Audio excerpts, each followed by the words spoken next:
This is the Sixth Man Show, an Orlando Magic podcast, with your hosts, Kevin Tucker and Jonathan Osborne, covering all things Magic basketball. By fans, for fans. Go Magic!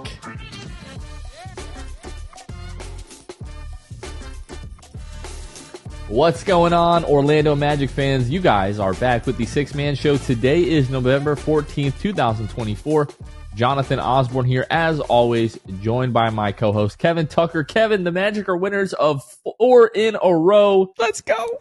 One of 3 undefeated teams in the NBA at home. Let's go. And one of 3 Eastern Conference teams above 500 at this point. Back-to-back, Magic sweep the back-to-back for the first time in who knows how long. It feels like it's been quite a while. Wins over the Charlotte Hornets. As I was typing in Charlotte Hornets tonight, like as I'm like doing my notes, I typed in Charlotte Hornies. So that's okay. Yeah, that's a little spicy there. Yeah. And then, win over the Indiana Pacers tonight. Feeling good. Wow. Yeah. Tonight, especially, this win over Indiana was special. Obviously, we're going to talk about it, but it was gritty. It was gutsy. Like you said, second out of it back-to-back, but wow. So much fun down the street. Well, the end got a little testy, but hey, a win is a win. You'll take it. And like you said, no Paolo right now. They're still rolling 4 in a row, and it feels great once again to be a Magic fan. It really does. Really quickly, going to remind you all that our group night is coming up on December 19th when the Magic take on the Oklahoma City Thunder on TNT. We're going to be sitting in sections 101 and 102. The first 100 tickets sold to that event will be able to join us in the pregame to watch pregame warmups. I think there's still about 2 or 3 tickets in that first 100 left. So if you want to grab some tickets, head over to fibo-enterprise.com/event/6man65. We put the link in the podcast and the YouTube description. So if you're listening, watching, and you just want to click on that link, you'll be able to do so. But yeah, just trying to get as many Magic fans as we can together at that game. The Magic are rolling. Yeah, the Magic aren't going to have Paolo Banchero maybe for that game, but there's still an outside chance that they could. Oklahoma, they're not going to have Chet Holmgren, it seems like, after he literally broke his hip, which is pretty crazy to say. But the way the Magic are rolling and the way that the Magic are playing at home, there's still a really good chance that the Magic could win that game. So hoping folks are going to come out. But talking about games on TNT, Kevin, we thought our next TNT game was going to come up in about 3.5 weeks or so when the Magic take on the New York Knicks. That game has now been replaced by Dallas, Memphis. Yeah, Grizzlies, Yep. Mavericks. Yep. Every team in the Eastern Conference sucks, but let's go ahead and take away one of the few nationally televised games that the Magic have this year, and it's the Knicks. Like, you could literally put anybody on TV versus the Knicks, and people are going to watch. It's old at this point. It's kind of annoying, but and it's at MSG. Like, people tune in just to watch MSG. It's the last night of the NBA Cup. Like, there's a very good chance that both of these teams could even be undefeated going into this game in their Cup games. At the worst, it could still decide who wins the group. You talk about, yes, the East is bad, but when they made that decision, which was earlier today, Wednesday, these were 2 of the only teams that were at 500 at least. Today, the Knicks were 500. Maybe they were 5-6. I don't remember. And the Magic were 500. And so if you're going to talk about the East being bad, yeah, but the real thing, and this is unfortunate, this is the problem. The real thing is, I think that decision was made because there's not going to be Paolo, right? Which is stupid, right? Regardless of who's playing, this Magic team is pretty good. They're pretty entertaining. They fight hard. And even without Paolo, they absolutely had still a great chance to, and do have a good chance to go into MSG and make that game at the very least competitive and could even win it. So for TNT to pull it just because Paolo is not going to play is dumb. I guarantee you if Paolo plays, this game is still on TNT, which is so stupid. The whole thing is stupid, but like you said, we're used to it. This is par for the course. This is how the league treats the Magic. This is how the national TV people treat the Magic. It's how casuals treat the Magic. I'm freaking sick of it. But our time is coming, maybe eventually. Meanwhile, the Spurs, they are 5-6 now, and Wemby has 37 nationally televised games. And yeah, you know what? Wemby had 50 tonight, but to me, I'm just going to say it's like a Mo Williams 50, right? You know how I feel about. Okay, maybe it's not quite that bad, but like whatever Wemby was like 8 of 15 from behind the arc. Like that's just not going to happen, folks. So Yeah. I'm still. It's not that I'm like out on Wemby, but I just don't see him becoming this like all time great guy. This might be like Skip Bayless talking about LeBron James. Well, I'm not gonna compare myself to Skip Bayless, but it could end up being that bad of a take. I'm aware of that, but anyways, that's sort of neither here or there. Some more news.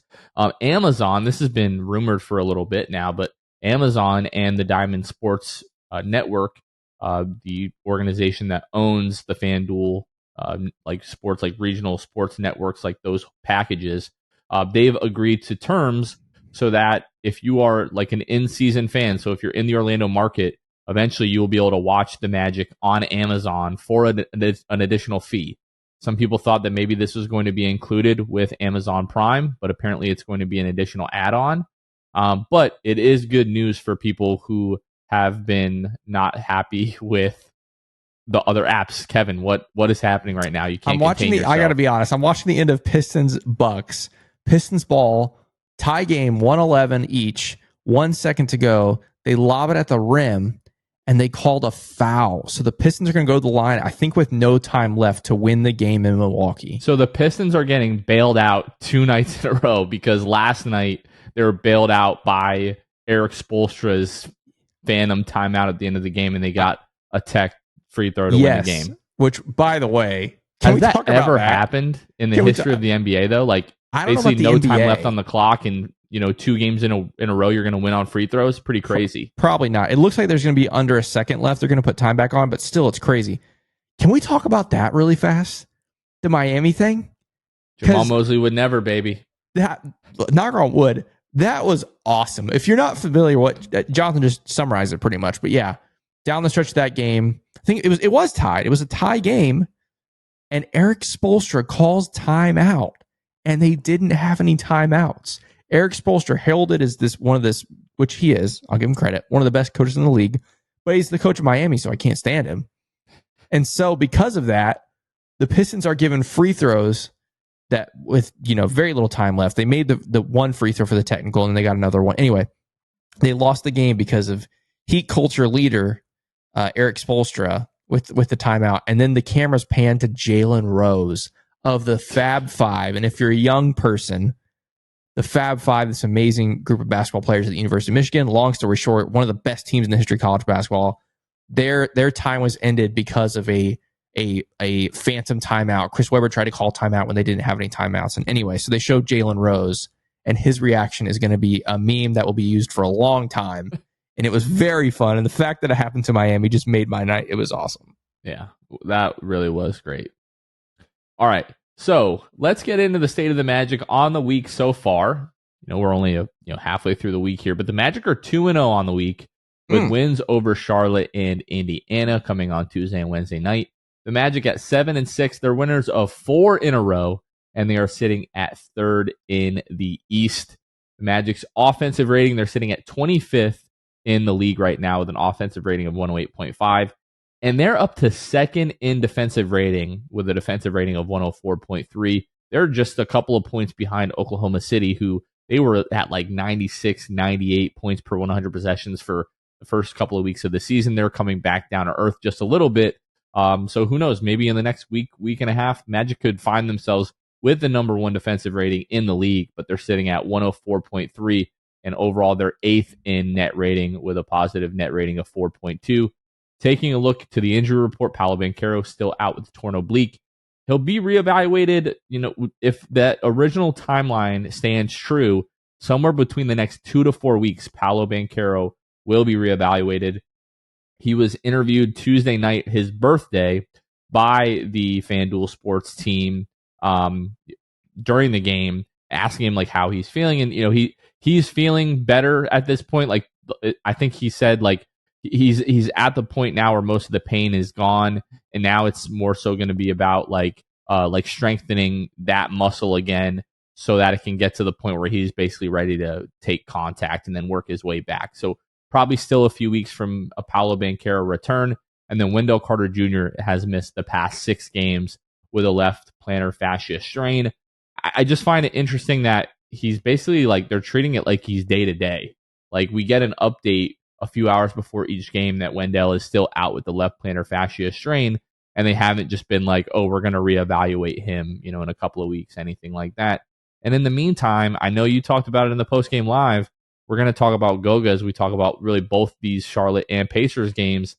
But Goga, like 2 years in a row, extended Wendell Carter Jr. absences, and Goga is like, he's making a legitimate argument to be the starter. And we'll talk about both these games in detail, but as we've talked about Goga over the course of the last couple of weeks here, sure, he has, stretches where he's not that great, but he also has stretches where he's really freaking good and impacts this team on both sides of the floor. And, brings a little bit of chippiness, said something tonight about Pascal Siakam's mom that I certainly don't condone, but I'd be lying if I said I didn't chuckle. Yeah. Here's the thing. The Goga stuff is very interesting because not only is he playing well, but he is undoubtedly a fan favorite. So there is a part of that too. Like fans, as this conversation is coming up, people love Goga. And why not? Of course. Like what a character. He said after the game tonight how much he loved playing Indiana. And I love that. Like I love the whole chip on your shoulder. Like this is the team that drafted me. And he said, I have love for Indiana. But at the same time, he didn't directly say this, but you could read between the lines. Like that's also the team that gave me up. Basically gave up on me and said, you're not worth literally anything to us. And so that definitely fueled him tonight. But hey, tonight, Tuesday night, whatever night it was, he has absolutely stepped up again. And one of the things we talked about last season, Jonathan, with Goga was when he came off the bench is when he did not play well. But when he starts, he plays really well. I don't know if that's still a thing. But the fact that he's starting right now and the way he's playing, I mean, he's gonna be starting until he loses it. Basically, at this point, like he's been that good and that impactful on both ends of the floor, and it's been really really fun to see. Yeah, we're gonna talk about Goga as we go through and we talk about both of these two games, but we'll start talking about the Charlotte Hornets. I don't want to discredit in any way the Magic's like recent success in the 4-game win streak. And obviously we've been affected by a ton of injuries, but we've also had the luck of playing teams that are a bit banged up over the last 4 games. When we talk about New Orleans missing a ton of guys, Washington not really being all that great, Pacers missing a couple of guys, 2 guys that are out for the season. Charlotte as well was missing a ton of guys, so you can only play who's in front of you, right?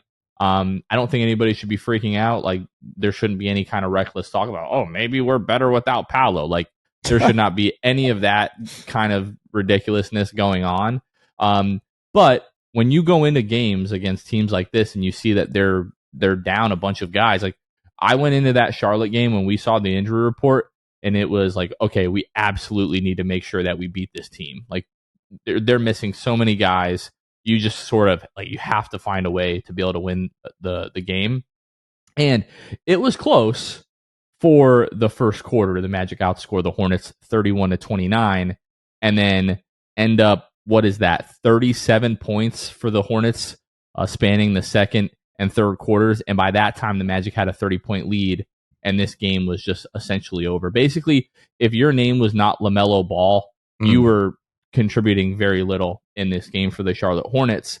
And the Magic had, a couple of guys that stepped up. Franz Wagner, we're going to continue to talk about Franz, and he's in the All-Star conversation. He just has to be at this point. I don't care who you are.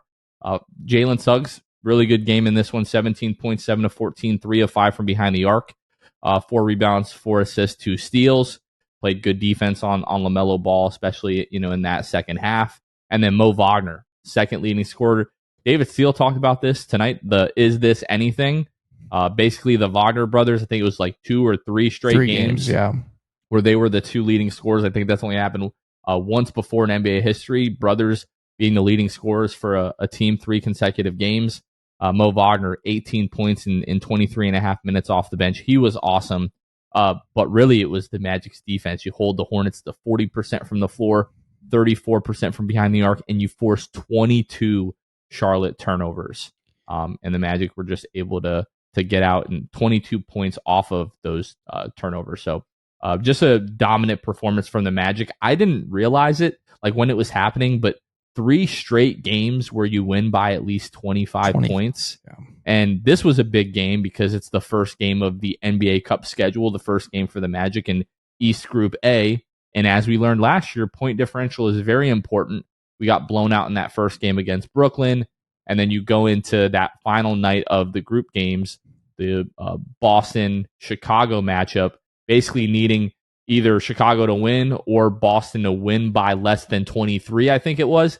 And they just blew the doors off of Chicago because they knew that they had to account for the point differential because of the tiebreaker. So credit to the Magic, like deep into the fourth quarter when this game was very much decided, Jamal Mosley kept guys in really until like the last 3 minutes or so in order to just keep running up that point differential. And big win for the Magic, much needed. Yeah, and what I love, I'll talk about the Magic in a second, but it's just I'm really enjoying the NBA Cup, and last night wasn't a perfect example of it because that was truly 48 minutes of basketball. Even though it was a 25-point game by the end, the second, third unit that was out there on the floor was giving 110%. There was no dribbling out the clock. There was no letting guys score. There was none of that. Every possession counted, and it was really fun. Even though it was a 25-point game, both teams, Charlotte and Orlando, were still going for points at the end of the game, which was really fun.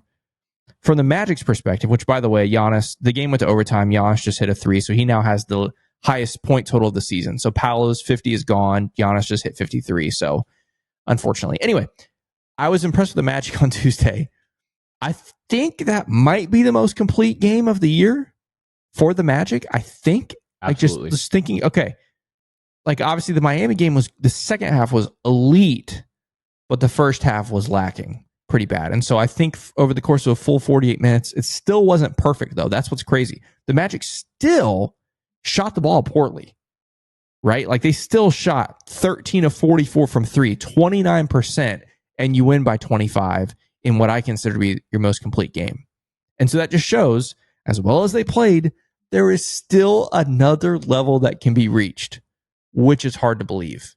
But I think it's possible. Not every night. They're not going to shoot lights out every night. But the fact that they won by 25, shooting 29%, just shows there's still more to go. I was super impressed with just about everybody on Tuesday night. And like you said, big win when it comes to the NBA Cup as well. We'll be back after these messages. We interrupt you or your listening experience of the Six Man Show to tell you about our friends over at Jam Hot Chicken. Jam Hot Chicken is proudly serving the city beautiful. They're bringing Jam's culture and hot chicken to the heart of Winter Park. Jam Hot Chicken is a Nashville and LA inspired hot chicken shack, locally owned and operated again in Winter Park, Florida. Located over there at 400 West New England Avenue, Suite 13 in Hannibal Square, as our guy Kevin is showing you. If you're watching on YouTube, the Rock'em Jam Hot Chicken socks. All of their chicken is hormone and antibiotic free, made fresh and fried in 100% peanut oil. Be sure to follow Jam Hot Chicken on all social media and head over to jamhotchickenfl.com to take a look at their menu. You can order online, check out their music playlists, and see all things Jam Hot. Don't forget, if you're in the Winter Park area, you can order Jam Hot Chicken on Uber Eats so you can get that delivered right to your doorstep. Again, a big shout out to our friends over at Jam Hot Chicken. Also, big shout out to Dylan Fay, El Magico, Austin Lampy, Carson Tulo, and Chansu. They are 5 of our Hall of Fame and elite tier patrons. Our patrons are the amazing people that help financially support the Six Man Show and everything that we do.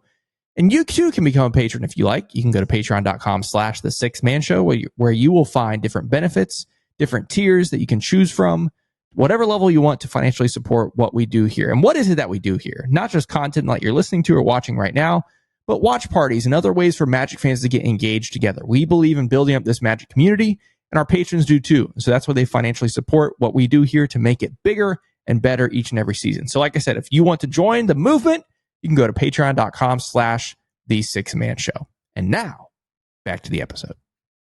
Right now, it feels like the Magic can do one of two things on offense and try to like sneak out a win. It just so happened that they did one of these things and were able to turn the other team over so much that they just didn't really have a chance. But the Magic can either like shoot poorly or they can have a lot of turnovers. If they have a lot of turnovers and they shoot the ball poorly, like the math just doesn't really equate. You're giving the other team too many extra possessions and you don't have the math offensively to make up that ground. So when the Magic are able to take care of the ball, or they're able to shoot the ball well, then the offense translates pretty well, and you're going to be in most of these games and have an opportunity to win. But yeah, Magic took care of the basketball on that one. Magic, on the other hand, did not really take care of the ball on Wednesday night against the Indiana Pacers. I think they had 13 first half turnovers, 12 first half turnovers it was, and they end the game with 17 total. So 12 in that first half, only 5 in the second half. You can, sort of, you can live with that, in most cases. Like 17, it's not pretty. You want to, under 15, under 14, I think is ultimately where you really want to be. Can this team do that consistently? Jury is kind of still out. Magic didn't shoot the ball particularly well in Wednesday's game against the Indiana Pacers, but the defense, like especially in the fourth quarter, was just ridiculous. Like when we go back to last year, and I know the game that you and I reference a lot is like the game in Minnesota, like that fourth quarter, you just decided you're not scoring. Last year, that second quarter against Milwaukee, the last game of the year. The Phoenix game, you hold them to 8 points. Remember that one? Yeah, that was crazy. Right. Yeah. And yeah, like they didn't score for like 10 minutes in the fourth quarter or whatever that was. So like the Magic have that like defensive potential. Like they can just go on these runs where even though they might not score the ball a ton, you're not going to score the ball at all. And if you're not scoring at all and your opponent is, scoring moderately, you're going to get blown out. Like the Magic opened that fourth quarter on a 20-6 run to take a 10-point lead with about like 4 and some change left. Now, Benedict Mathurin got going a little bit in the fourth and kind of made this game a little bit, squirrely at the end, but the Magic are able to make really just enough plays. Jalen Suggs knocked down some big free throws, sort of to ice the game. Jonathan Isaac, who had multiple big rebounds in this game, came up with the biggest rebound of them all right there at the very end, which really put this game away. But these teams have played 3 times in the Magic's last 10 games. Like, it's not exactly a playoff series, but they're becoming very familiar with each other. Now, they're not going to see each other until March or April, like really like the last handful of games of the season at this point. But like from these teams just seeing each other so much over the course of the last few weeks, like it feels like it's getting a little bit chippy, right? And I'm all for that. These games have been a lot of fun, and the fact that we've won 2 out of 3 definitely helps. But I just think, especially healthy, we're just head and shoulders better than this Indiana team. Like that's never been a doubt for me in these matchups. Go back to last year when we blew them out a couple of times, and the way that we've handled them early on. You give us Paolo, and I just think we're significantly better than this Indiana team. Yeah, I would love a matchup with the Pacers, and if we're healthy, give me that easy. I want to talk about that defensive run really fast. You mentioned what made this one so, because like you said, we've seen it many times this season, last season. The Magic can just lock it up. What made this one so much more fun to me was it wasn't just like lockdown defense, like we're forcing them to miss or getting turnovers. There were some electric plays. Like how many blocks we had? What do we have tonight? Like 10 blocks across the whole team. We had 10 blocks tonight. 3 blocks. One from Franz, which was a nasty one, by the way. On Mathurin, yeah. It was like 2 a volleyball spike. Yeah. 2 from Goga, 2 from Jalen. AB had 1. J.I. had 3. And Jet Howard was credited with a block as well. And so that fourth quarter, I just remember that the AB one especially, like him just flying through. And it was electric. So obviously, the end goal is always to just keep the other team from scoring. However, when you can get those kind of moments too, those led to some offensive opportunities too. The Magic were able to get out and run a little bit. But my highlight of this game, though, was when Jalen loses the basketball. Again, I think he stepped on the foot of his defender, dives on the ball for it, is able to kind of pitch it to Jet Howard, who's cutting to the rim, and he kicks it out to J.I. for that corner 3. I mean, that's just Orlando Magic basketball at its peak right there. Just the hustle, the effort. I guess maybe the 3 ball isn't Orlando Magic basketball at its peak, but it ends in the 3, and so you'll take it. But yeah, that fourth quarter is so fun. I wish the Magic could have closed it out a little bit better. Like you said, those last 2 minutes, they just couldn't hit a shot, and Mathurin kind of got them back into it a little bit, but can't really complain. Again, second night of a back-to-back. Find a way to do it. against a rested Pacers team, you got to be happy with it. Yeah, that Anthony Black block that you're talking about was on Furphy at the rim, and the Magic were down 4 at that point. You know, that was like pretty early in the fourth. That's what kind of kickstarted that entire run. And then that JI3 put the Magic, I think, up by 7 or by 8. And that's when Kia like really felt like the energy had shifted. And let's talk a little bit about Kia, right? Like the Magic are now 5-0 at home. The Magic have not lost at home in 6 months, like dating back to April of last season. And I don't know if, you know, it was like just wishful thinking or sort of like positive self-talking myself into like, oh, Kia Center is different. Like Orlando's a really tough place to play. The Magic have legitimate home court advantage. When we look at the way the Magic looked the previous 5 games on the road, and then we look at the way that they've looked at home, and like genuinely tonight, the Magic just have to make a couple of plays to give this crowd a chance or a reason to get back into the game. And like the energy in that building legitimately flips the momentum in these games. Like tonight, I think was perfect evidence of that. Orlando is legitimately like a tough place to play basketball for the opposing team, and the Magic actually have home court advantage. They are one of 3 teams in the NBA still undefeated at home. Right, which as we're talking, the Lakers are playing the Grizzlies at home. So maybe by the end of this night, the Lakers will lose and it'll be one of 2 teams. I have to correct you, Jonathan, just because we're all about propaganda here. The Magic didn't lose in April last year. They lost in March. That was the last time the Magic have lost. March 29th against the Clippers. 8 months. Yeah, March 29th against the Clippers is the last time the Orlando Magic lost, which, by the way, was a close game. A 1-possession loss is when the Magic last lost at home, which is crazy. It's interesting. Like, watch. I haven't been able to go yet, obviously because of health things, but I'm getting ready to go. My first trip down there will be in December. I'm super excited. I haven't been able to go, but watching on TV, it's interesting because I feel like it's almost, and especially tonight, I think was a great example. Like the crowd was into it for the first 3 quarters, but the fourth quarter, it's just a different gear. Like I feel like we've seen this several times. Even though it's a close game in the first 3 quarters, you know they're there and they're making themselves hurt a little bit. But it's like all of a sudden fourth quarter happens and like the Magic fans know another gear has to be reached and we're going to freaking go there. Well, Paul Porter lets them know. I know. Gets him to stand and cheer for your Orlando Magic, which credit to Paul. Did a great job tonight. But yeah, it's been interesting. And what my point with that is, I don't know if it's just like, we know we're good now. And so it's like, we know that we need to step up in the fourth quarter, just like the team does.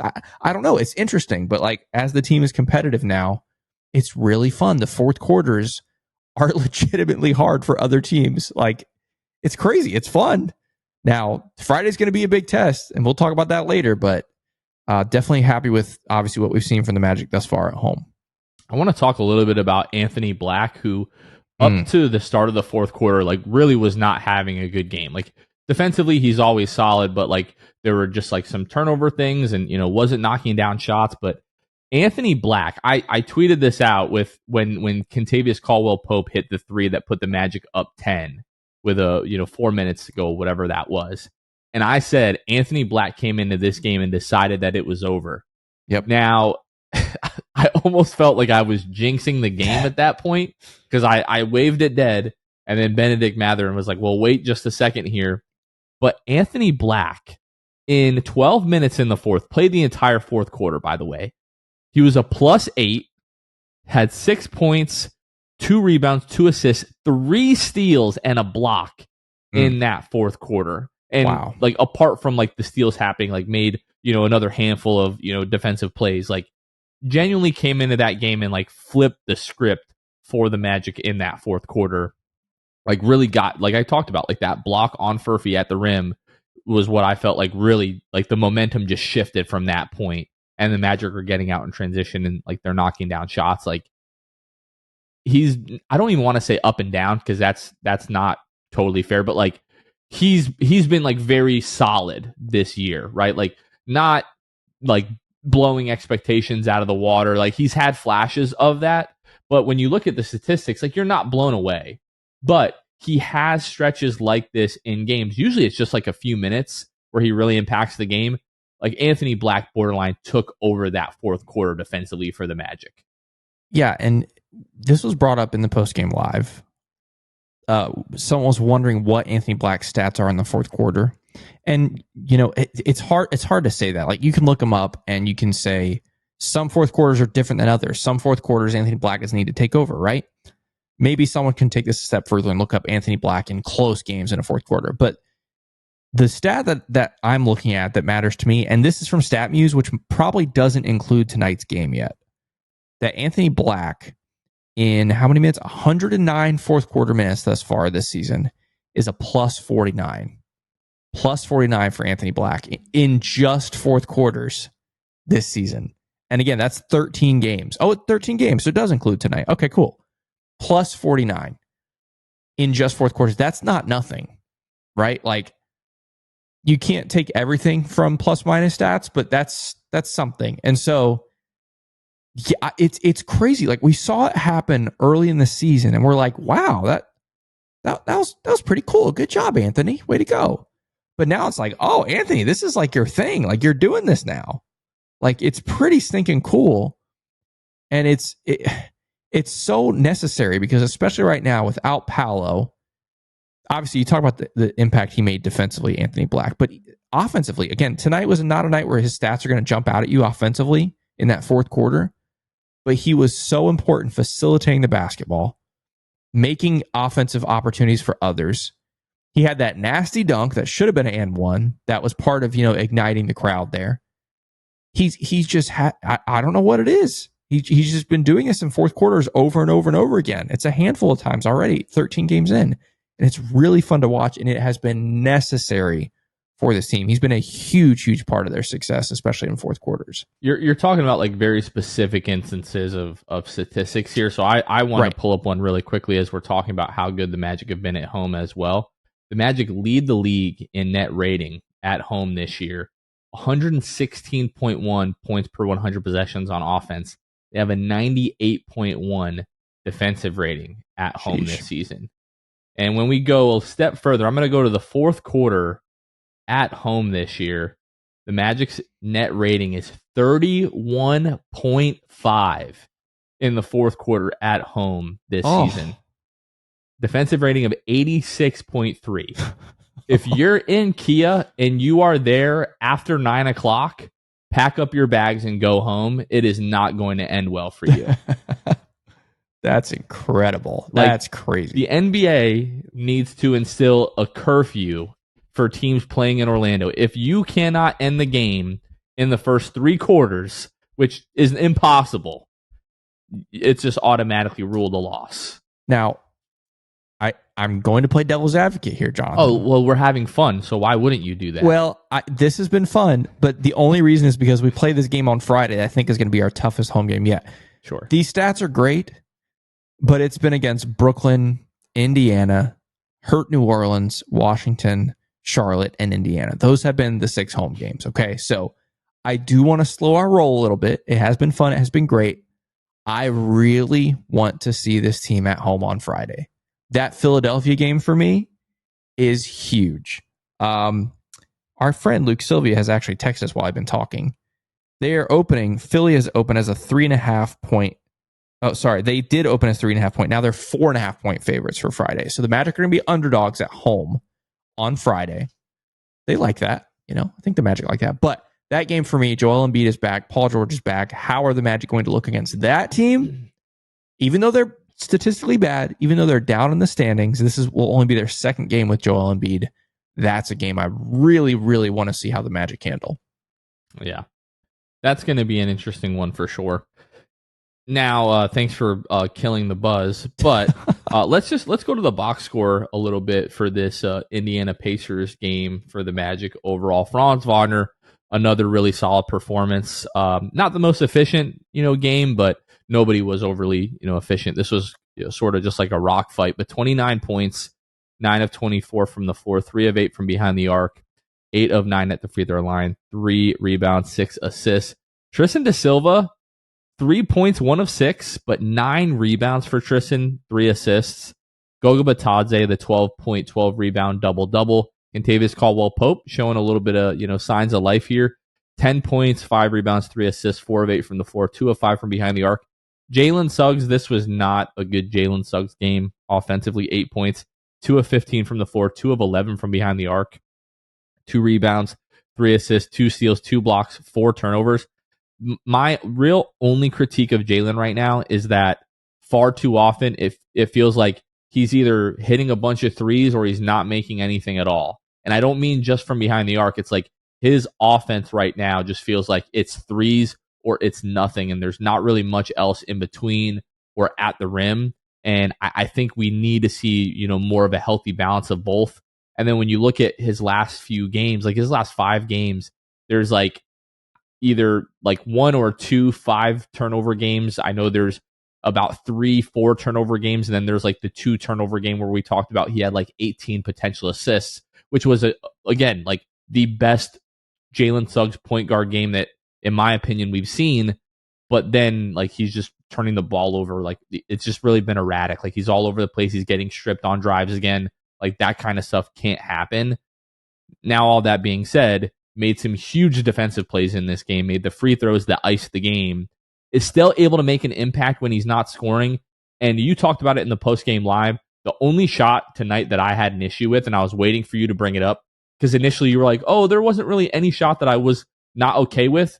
That one early shot clock 3 at the top of the key, when like he's basically playing like 1-on-4 at that point. When he pulled that up, I was like, I don't love that. But basically every other shot tonight like came in the flow of the offense.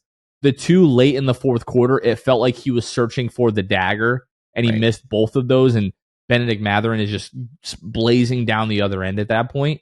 But for the most part, like I don't hate where the shots are coming from, but it does feel a little bit like he's settling there, where like you can get like guys are closing out on you, and like instead of like sidestepping and driving, he's just pulling up every single time, which again, he has improved a ton as a shooter, is a guy that we rely on to make those shots. But I would just like to see a little bit more balance in terms of like the shot diet right now. That's exactly what I was about to say, because we've seen him this season take more of those shots inside the arc, like where he's taking a guy, whether it's a pump fake or whatever, taking a guy off the dribble and taking middies, which people say mid-range, worst shot in basketball these days. Maybe it is, but if it's going, it's not a bad option if something else isn't, right? And so when Jalen on a night like tonight goes 2 of 11 from 3, I would have loved to see him try to get 2, 3, 4 steps closer to the rim and do that little fadeaway, which he did several times last night against Charlotte. He did that.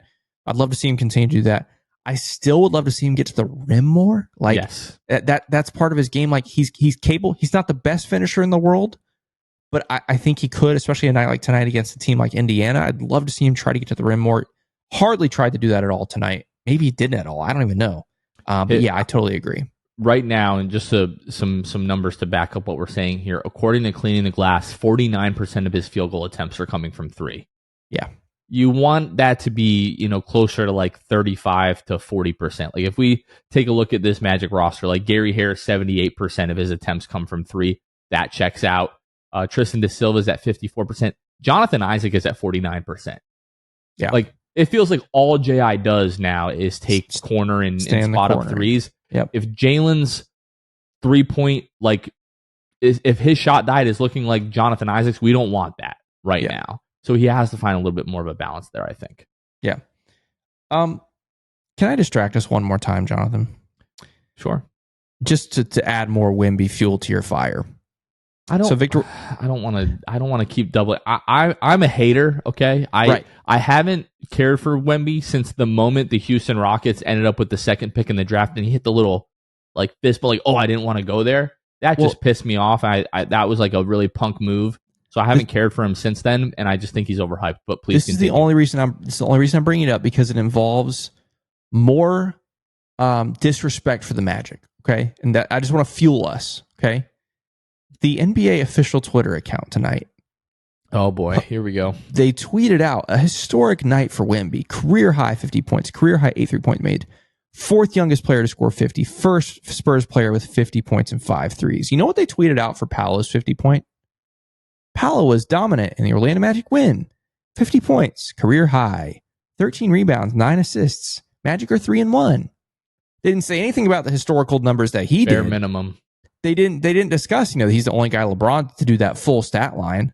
Didn't do any of that. And to make matters worse, the official NBA comms Twitter account that is run by their PR staff retweeted that tweet. That's how I found out about it.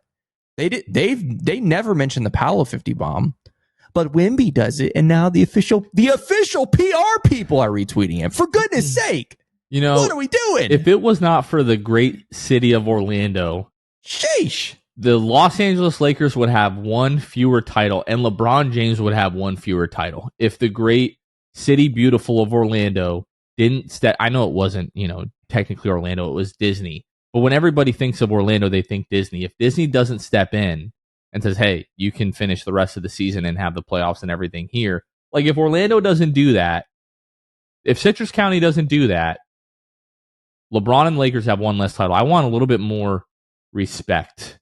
And I don't know what, I just don't know what it's going to take at this point. Like, the Magic are going to have to be like the absolute best team in the Eastern Conference to get any level of respect. And it just is what it is. I really don't even like talking about it anymore. I really don't. Okay. Well, I like complaining, don't get me wrong, but it's just like, how many times are we going to have the same conversation? Like, we all know what it is. I think it's important for when like new people come in and like we have new listeners and that kind of stuff, for them to get like a background on, hey, like the NBA just doesn't really mess with Orlando for whatever reason. Yep. But like people that have heard us have this conversation like 57 times, they are probably just rolling their eyes. And I don't know. It's more fuel to the fire for me, because one of these days they're not gonna be able to ignore it anymore. They're gonna have to accept us. You know what? But it doesn't matter. They will never get their comeuppance, because the Magic are in the business of getting eyes on the team. So every little scrap of attention that the NBA throws to Orlando's way, the Magic just have to take it with a smile and say thank you.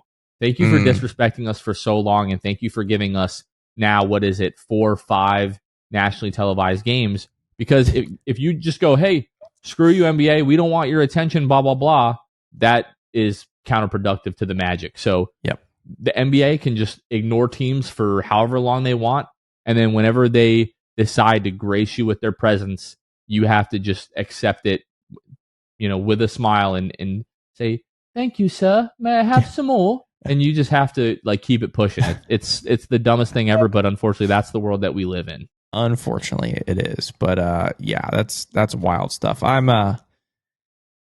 Regardless, I talked about this on Postgame Live. I'm just so grateful for this basketball team. I'm so glad they figured it out. Again, I know it's bad competition, but we needed this stretch here to figure out life without Paolo, because we still have a ways to go. We're sitting here 2 weeks removed from the injury.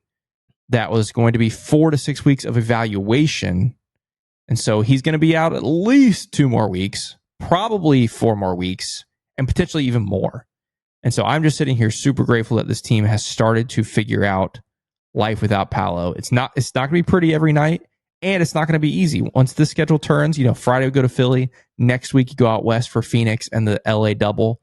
Those are going to be all tough games, but at least I think the Magic have a blueprint of how they can play in those games and be competitive. That's exactly what I was going to say. It's important at this point for this team to have a reference point of good basketball. Because on the 5-game road trip, like you have one game, you lose Paolo, you lose the last 4, you come home, and then it's like if you're not able to turn things around, it just kind of feels like it's the end of the world. Like ultimately, it wasn't the end of the world. We knew that this team was going to figure out a way to get some wins, but like in the moment, it was like, man, this could really get ugly if these guys can't figure out a way to play without Paolo.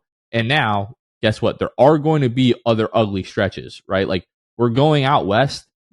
Like it is not outside of the realm of possibilities that the Magic come back from that trip without a win, right? Like at Phoenix, at LA, the LA games, like you said, the LA double, both of those being back-to-backs. Like there's a chance that you go 0-3 on that trip, and then we're like, oh my gosh, what's going on with this team, blah, blah, blah. But then you come home and you play Detroit, Charlotte, Chicago, Brooklyn. Like you should be able to pick up some wins there. So I think at this point, it's just important for the team that even when they're struggling, to be able to look at the schedule and be like, hey, all we need to do is get home. We know we're going to get in front of our crowd. We know we're going to play well there. Or, hey, like we had a tough stretch without Paolo. We lost some games. but we figured it out. We figured out a way to win.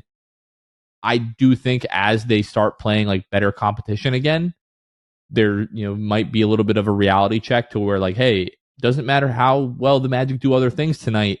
If they're not knocking down shots, they just may not have the math to hang in there with some of these other teams. But all of that is sort of, remains to be seen, and we just kind of have to wait and see how all that's going to pan out. I wanted to take a minute to give someone, some flowers and a little bit of attention.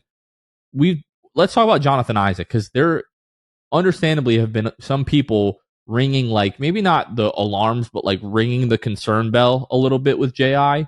Last couple of games, like, he's looked pretty solid. Tonight, 8 points, 11 rebounds, 1 assist. He played 22 minutes tonight. JI did not play 22 minutes in a single game last year until January 26th at Memphis. So the fact that we're, 13 games in, less than a month into the season, not only did he play in a back-to-back, but he played 22 minutes tonight. I do think that is a good sign, and I tweeted this out during the Charlotte game as he looked a little bit better. Let's go back to the Charlotte game and take a look at JI's stat line there. 14 minutes, 7 points, 4 rebounds, 1 assist, 2 steals, a block, was 3 of 4 from the floor, 1 of 2 from behind the arc. And especially like defensively, the last couple of games, he's looked a little bit springier, and he won't say this. He shouldn't say this. The organization shouldn't say this either. But I do think if you've been a slimmer guy your entire life and your entire playing career, and then you put on whatever it was, he says it was 30 pounds this offseason, there's going to be an adjustment period where you have to learn how to play and move with that weight. And maybe the struggles early on in the season, like, sure, there's been, some injury stuff that he's been dealing with. He missed some games. But it, like, over the course of the season, it always happens. Guys are always lighter at the end of the year compared to the beginning of the year, because you're playing basketball 4 nights a week. You're traveling. You're all over the place. Like, I think as he loses weight throughout the season, he's probably just going to get better and better. And hopefully we're going to continue to see the minutes creep up. So I was right there, like, with my little concern bell. Like, I wasn't being too loud about it, but I was like, hey, I'm here. I have one of those bells too, but I've now put that back in my pocket for now. And I'm like, okay, like, I've seen enough the last couple of games to be like, okay, he hasn't just fallen off a cliff. He had a rough stretch, but everybody calm down. It will most likely be totally fine. And also, let's not forget, he basically had a false start to his season, right? Like, he started the season, then goes out, then has to start back again. And so, to that point, like, it's kind of easy to say, oh, he's played horrible. But at the same time, he didn't have a normal start to the season. So you're right. These past 24 hours, Charlotte, Indiana played great, especially tonight against Indiana. I think it was his best game. And then, like you said, playing 22 minutes on the second night of a back-to-back, when he played 14 minutes last night. He played 36 minutes in 24 hours, Jonathan. Yeah. That is crazy. Like, when is the last time that has happened for Jonathan Isaac? That's crazy. Love to see that. We're going to need him Friday, obviously. That's a huge game. And so to see him play back-to-back tonight means he's should be ready for Friday too, which is really cool. If you go back to last season, he had like 9 games where he played more minutes than he did tonight.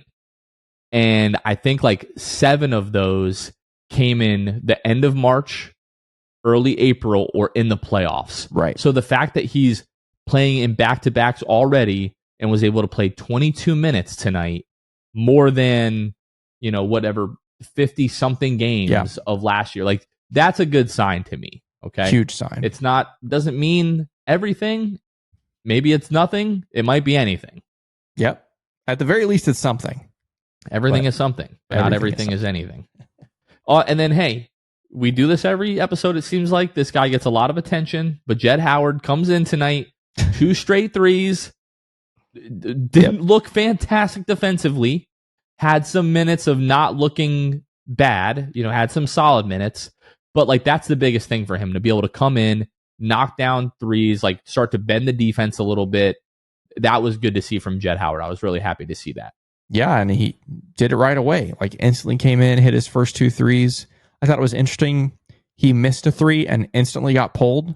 by Mosley. I don't know if that was on purpose, like pre-planned, like if that was just his rotation, he was going to come out then anyway, or if he saw him miss the three and was like, well, your heater's over. We'll put the other guy back in. I don't know. I thought that was interesting. But yeah, I'll give him credit. And it was meaningful minutes, right? He got those buckets in meaningful minutes, which is something we've talked about on this show before, that he's not really gotten meaningful buckets in meaningful minutes. And so to see him do that tonight was cool. It's still not much for me. Like, it's just a tiny little flash, but it's a flash, something we really haven't seen a lot of. And so I'll give him that credit. And ultimately, yeah, those 6 points ended up being pretty big in the grand scheme of things. Cole Anthony checked in the first half against Charlotte and had like that one play where he just sort of like sneaks through the defense, gets into the lane, and hits like the one-footed runner. He only played 4.5 minutes and then was pulled. Mosley only played 10 guys tonight against Charlotte, which was interesting. And no Gary Harris. I don't know if that's just if there's an injury that we don't know about. I didn't see anything on the injury report. It was a second night of a back-to-back. Maybe the idea was to rest Gary, a guy who has had like hamstring and groin injuries like in the past. But that was interesting. Like, you've got Jalen Suggs playing 20 minutes in the second half. He played 37 minutes in this game. Second night of a back-to-back, and Cole Anthony only gets 4 minutes. Now, part of that is like, I mean, Jalen still played 28 minutes against Charlotte. You were able to, rest some of those guys a little bit, mainly Franz in that fourth quarter against Charlotte. The rest of the guys were still playing to try to run up the point differential. But yeah, it felt like maybe Cole was back in the rotation, but then there's like a game tonight where like he plays 4.5 minutes in the first half and doesn't see the floor in the second. So don't really know what's going on there. Yeah, I don't know if I would imagine that's got to be tough, right? Yeah. For not just Cole, but a couple other guys like a Jet Howard too, who's one day he's playing 15, one day he's playing 5 or 0. That's got to be tough. I know coaches more than likely still trying to figure out what the heck he's going to do with those guys. I don't think anybody knows because they've been wildly inconsistent. But I would assume that's got to be pretty difficult for them to I don't want to say keep up, but just being yanked around every night, different roles, different minutes. It's got to be tough. So many guys, current NBA guys, veterans, they all talk like being able to know when you're playing and what your role is when you're in the game. Like, that's a big piece of being able to be consistent and be successful in the NBA. And not only right now do these guys have to worry about like, how many minutes am I playing tonight? When am I going into the game? It's also, hey, what happens when Wendell comes back or when Paolo comes back? We haven't really had an opportunity to see what the rotation is because guys have been so in and out of the lineup to start the year. So, Jamal Mosley again. He's doing a great job this year, but we don't envy him for the decisions that he's going to have to make, in the next, month or so. It's going to be interesting. Overwhelmingly, I feel like we will look back at this. It might be months from now, it might be a year from now, but we'll be able to look back on this time and say like, hey, remember when everything was going awesome and then we lost Paolo for a month or 2 months or whatever? I think this is going to be really beneficial for this team. If no one else, it's going to be good for our boy Franz. Right now, he's averaging on the season 21.5 points per game, 5.2 rebounds, 4.7 assists per game. If we go to his overall stats on the season here, he's averaging 29, almost 30 minutes per game. He's shooting 47% from the floor, 32.9% from behind the arc. Like, Franz has been awesome. It's been really good.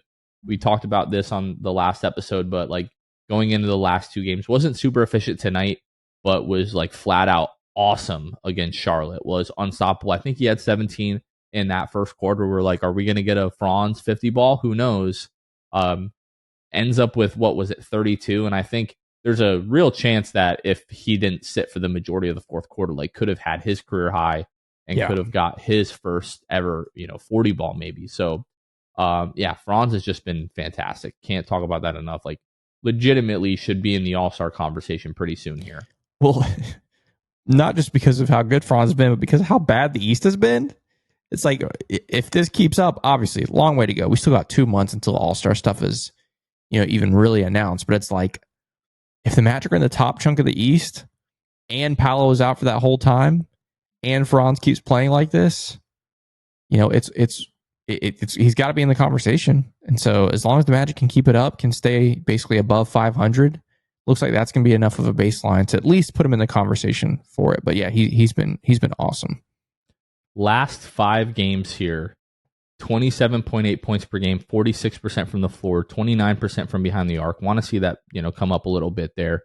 84% from the free throw line, 5.6 rebounds, 6 assists, 27 points, almost 28 points, 5.5 rebounds, 6 assists, and almost a steal and a half per game from Franz over the last 5. Like those are all-star numbers. Those are better numbers than Paolo had last year at the All-Star break. Not saying like Franz is better or is going to continue to have these numbers, but like he's playing at an all-star level right now. There's no ifs, ands, or buts about it. And the most important stat, 4-1 in those 5 games. Correct. So like add that in there. He's not just, those aren't empty stats. Those are winning stats. He's contributing to a winning basketball team right now over these last 4 games. And so, yeah, credit to Franz. We knew he needed to step up, and he has done exactly that. And that's quite literally the reason why the Magic are on this 4-game win streak. And if we go to the last 8 games, so basically without Paolo, almost 24 points per game, 5.8 rebounds, 5.5 assists, a steal and a half, 45% from the floor, 28% from behind the arc. The efficiencies, I think, still can get a little bit better, but I do think a large part of that is teams know that, like, hey, this team is going to go as Franz goes. If we're able to slow him down at all, like Franz is getting the Paolo treatment. At this point, he's not quite seeing the double and triple teams every time he touches the ball, but like when he gets the ball, from above the break, teams are just walling up and forcing other guys to contribute, and guys are stepping up. Like defensively tonight, I felt like everybody was awesome, especially in that fourth quarter. From the second quarter on against Charlotte, everybody was great. Like, just got to keep this going. Looking forward to see how we look Friday. That'll be the big test. Like if we get that win, that will be a big win. Yeah, I wanted to talk really quickly about that game. I obviously mentioned it earlier. I totally agree. The Magic were 0-3 against the Sixers last year. One of those games was without Joel Embiid. So the the Embiid-less Sixers beat you in the first game. Then Embiid plays in the last 2. I was curious as we were talking about this, this matchup earlier, if any of those games happened when Goga was starting, right? Because that's going to be happening on Friday. Wendell notoriously is actually a pretty darn good Embiid defender. Last season wasn't great, but the 2 seasons before that, Wendell was one of the best in the league at guarding Joel Embiid, which is kind of crazy. Last season, there was one game that Goga started against Embiid when Wendell was out. It did not go well. We got blasted. We got blasted, but also Goga and Embiid, the head-to-head did not go well. Embiid's always going to get his. He's probably going to score 30 on Friday. It's kind of the way it goes. He had 36 and 7, 12 of 22 from the field, only 1 of 2 from 3, but 11 of 11 at the free throw line. If you're a casual NBA fan, if you've never watched Joel Embiid, just be ready for him to be at the free throw line on Friday. He's a free throw merchant. He's one of those, so buckle in. Goga had 2 points, 2 boards, 1 block in 16 minutes, okay? That matchup is, it's Captain Obvious statement, but that's going to be pretty much the make or break probably for the Magic on Friday. Obviously, they've added Paul George since the last time these teams met, but that one's going to be interesting. The second time they played against Joel Embiid last season, I'm trying to remember this game. Wendell started, but he only played 4 minutes, so I don't remember what happened. I don't remember how he came out of the game. But Goga ended up playing 14 minutes, and once again, Embiid had 32 and 13 with 7 assists. 9 times he went to the free throw line, and Goga had 5 points and 2 boards. So, are we even convinced that Embiid is going to play on Friday? I am convinced. Yeah, he rested. He played last night, rested tonight. So the second night of back-to-back. I don't think there's any chance he doesn't play on Friday. 13 points. He was 18% from the floor. He played 26 minutes. And at one point in that game, he did head to the locker room. I'm not positive. I will not be shocked if Embiid does not play on Friday. I don't think anybody will be. You should never be shocked if Embiid doesn't play. He never wants to play. But I think he's going to play on Friday. And I think that's going to be huge. You talk about J.I. Like, I think J.I. is going to have some time against Joel Embiid on Friday, which is going to be interesting. All of this to say, like you said, I think this is certainly the Magic's biggest home test. This is going to be one of the biggest tests overall, I think, thus far this season is coming against, assuming he plays, Embiid and Paul George, who will be very rested, haven't played since Tuesday. I'm very excited and very intrigued to see how they do on Friday. Yeah, be awesome to get a win. Kev, we have anything else to talk about here? I think we've basically touched on everything. Yeah. Everything that's come up, everything that's happened, all the big storylines of the Magic season so far. Just win. Yeah.